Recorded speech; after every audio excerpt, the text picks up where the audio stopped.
Hello, Steve Arts 89. Well, Sydney Sweeney's little film Christy flopped. It flopped so hard it made the top 10 of worst openings in the history of Hollywood. Seriously. For films opening in like at least 2,000 theatres. So apparently there's a list for that. I'm like, okay. I don't even know half the films on this list. I think Scuba's one I had heard of. That's it. So how did this happen? She's such a big star. She's every maggot's wet dream. Well, unfortunately, this woman, and I don't want to jump to the conclusion that she's an idiot. She may be incredibly naive. She may be incredibly manipulative, but she really thought she could basically, work both sides of the street, have a cake and eat it. She thought she could court the maggots and court the white supremacists and play on the fact that she's, white and pretty and all those things that they admire and adore, and still make like a little art house film about like a lesbian boxer. And she thought those people would show up as well. So she thought the maggots would all come and support her because, she's dog whistling white supremacy with American genes or whatever that campaign was.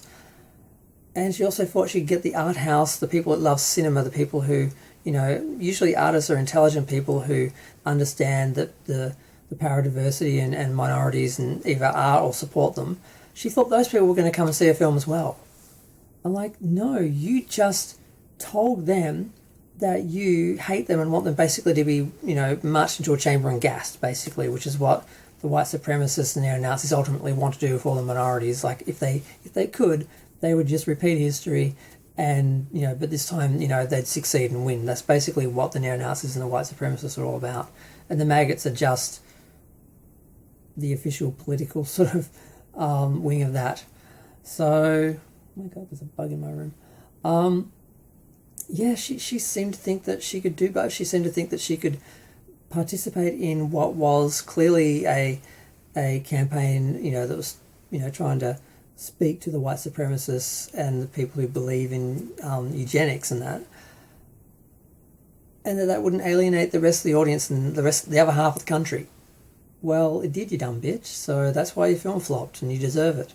Unfortunately, the person who the film was about didn't deserve this. Her film deserved to do well. And the shilliest of all shills, John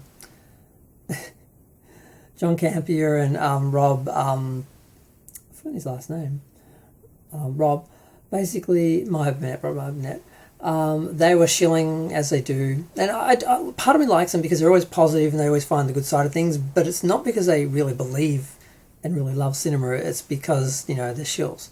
And that shows because they just make stuff up sometimes and they just pull stuff right out of nowhere. And they were going on about how, well, it wasn't the race issue, it wasn't the white supremacy issue, it wasn't the maggots, it wasn't the minority, it wasn't anything about that, it wasn't the art house, none of these things were factors. What it was they just didn't spend enough on the marketing. So they just weren't, big enough capitalists that they didn't spend money on their advertising, which is, the definition of good as far as they're concerned. The more money you spend, the bigger budget, the more Hollywood you are. And that was the problem. And I'm like, and they're like, oh, we didn't even know it was coming out. I'm like, I knew it was coming out and I'm in another country. That wasn't the issue. Now, they didn't do a big campaign. They probably thought, well, we've paid for a big actress. We just need them to be who they are and people will just come. And they kind of took that gamble. And I think that happens sometimes where they'll get enough funding for a big star, but they don't have the money for anything else because they know it's like all they needed once upon a time was the star. They didn't need the production or the promotion. They just needed the big star in it. That doesn't really work today. Even though people like Sydney Sweeney should be able to promote this film on social media without a giant budget and get, maggots in seats. But it didn't happen. So, yeah, I just find it funny that she, because I saw an interview with her where someone was specifically giving her a chance to actually denounce the white supremacy and racism that was behind the campaign that she did for the jeans, or that was being put on it, or because maybe those people didn't intend that. Maybe they thought they could just sort of touch on it and get some controversy and get some attention. They're not actually trying to push the actual agenda of those people, which is pretty sick on its own. But yeah, so she thought she could do all that, and it didn't work.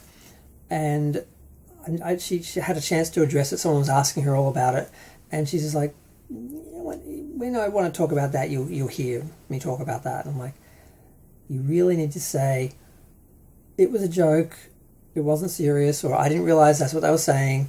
I'm not a white supremacist, I'm not a racist, I don't believe in, any of those things. I support diversity, all these things. She didn't do any of that. She had all these opportunities, and she wonders why none of those people, didn't go to, they didn't go to her concert, her film. So yeah, I just had to comment on that because it was just too good. Because it's nice to see maggots fail occasionally, and people who try and sort of, capitalize off hate and racism and bigotry and all this fail. It is nice, but Christy didn't deserve it though.